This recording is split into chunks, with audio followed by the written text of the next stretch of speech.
Assalamualaikum warahmatullahi wabarakatuh. Selamat siang, perkenalkan nama saya Carlos Sesua Nenggolan dengan NPM 221010626 pada mata kuliah di pengantar ilmu hukum dengan dengan dosen pengampu Ibu Dr. Selvi Harfiah, Santri SHMH. Pada hari ini saya akan membahas tentang pengantar ilmu hukum atau yang disebut dengan PH. Pengantar ilmu hukum merupakan mata kuliah dasar yang dipelajari oleh setiap mahasiswa hukum pada awal perkuliahan.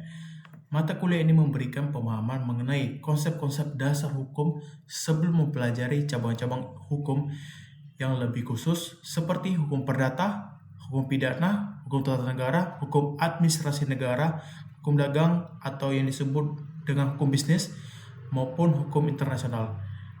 Pengantar ilmu hukum tidak membahas secara rinci isi suatu peraturan perundang-undangan, melainkan menjelaskan hakikat hukum, tujuan hukum, fungsi hukum, sumber hukum, sistem hukum, asas-asas hukum, serta berbagai konsep yang menjadi landasan dalam memahami ilmu hukum secara menyeluruh.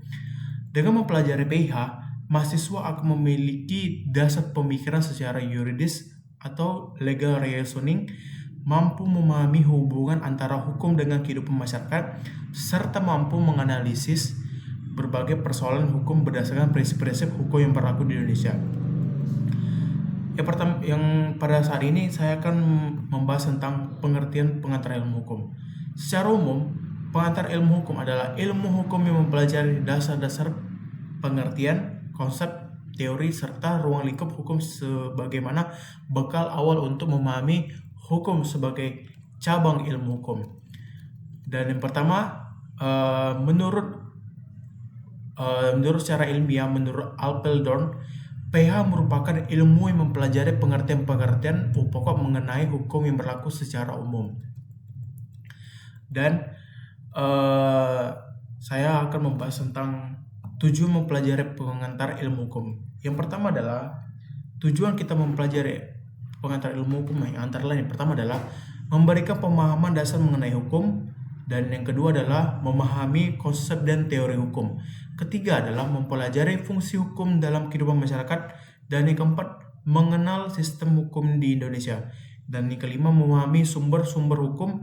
Yang keenam mengetahui hak dan kewajiban warga negara, dan yang ketujuh adalah menjadi bekal mempelajari hukum pidana, hukum perdata, hukum tata negara, dan cabang hukum lainnya.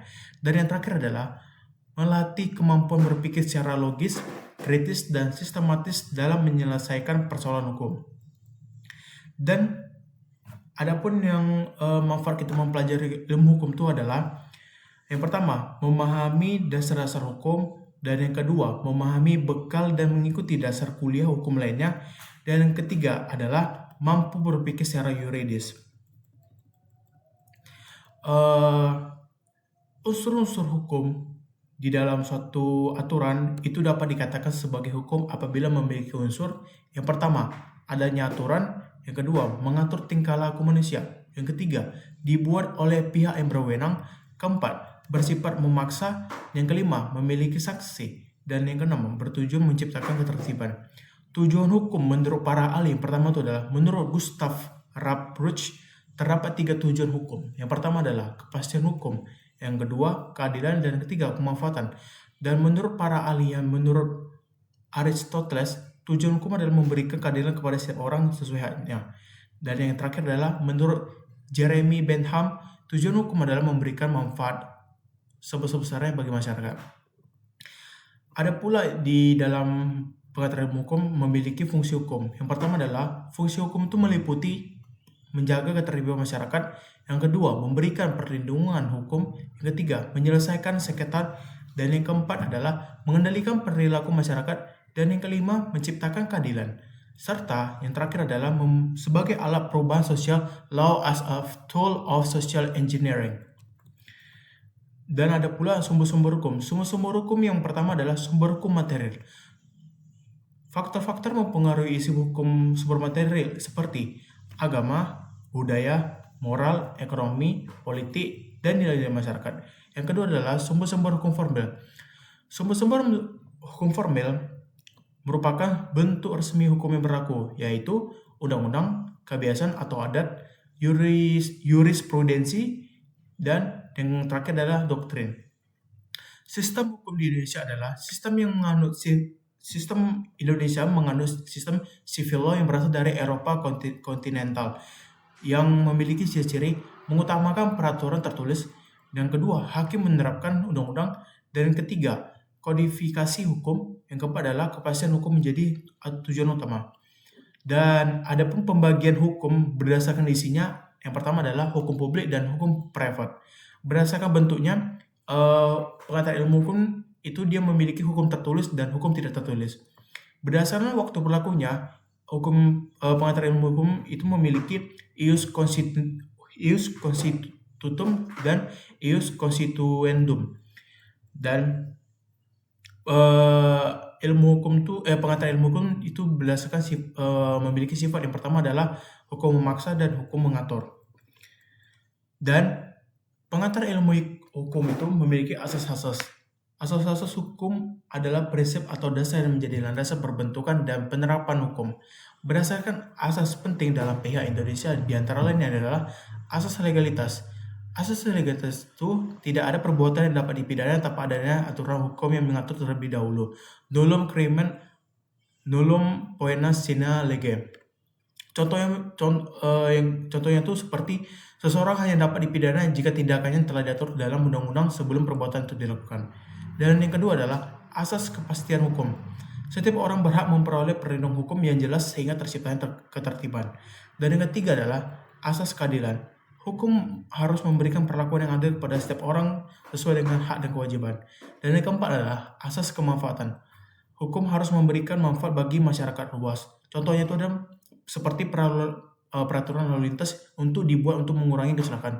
Dan yang kelima adalah asas persamaan di hadapan hukum yang disebut dengan bahasa isyarat yang lain equality before the law.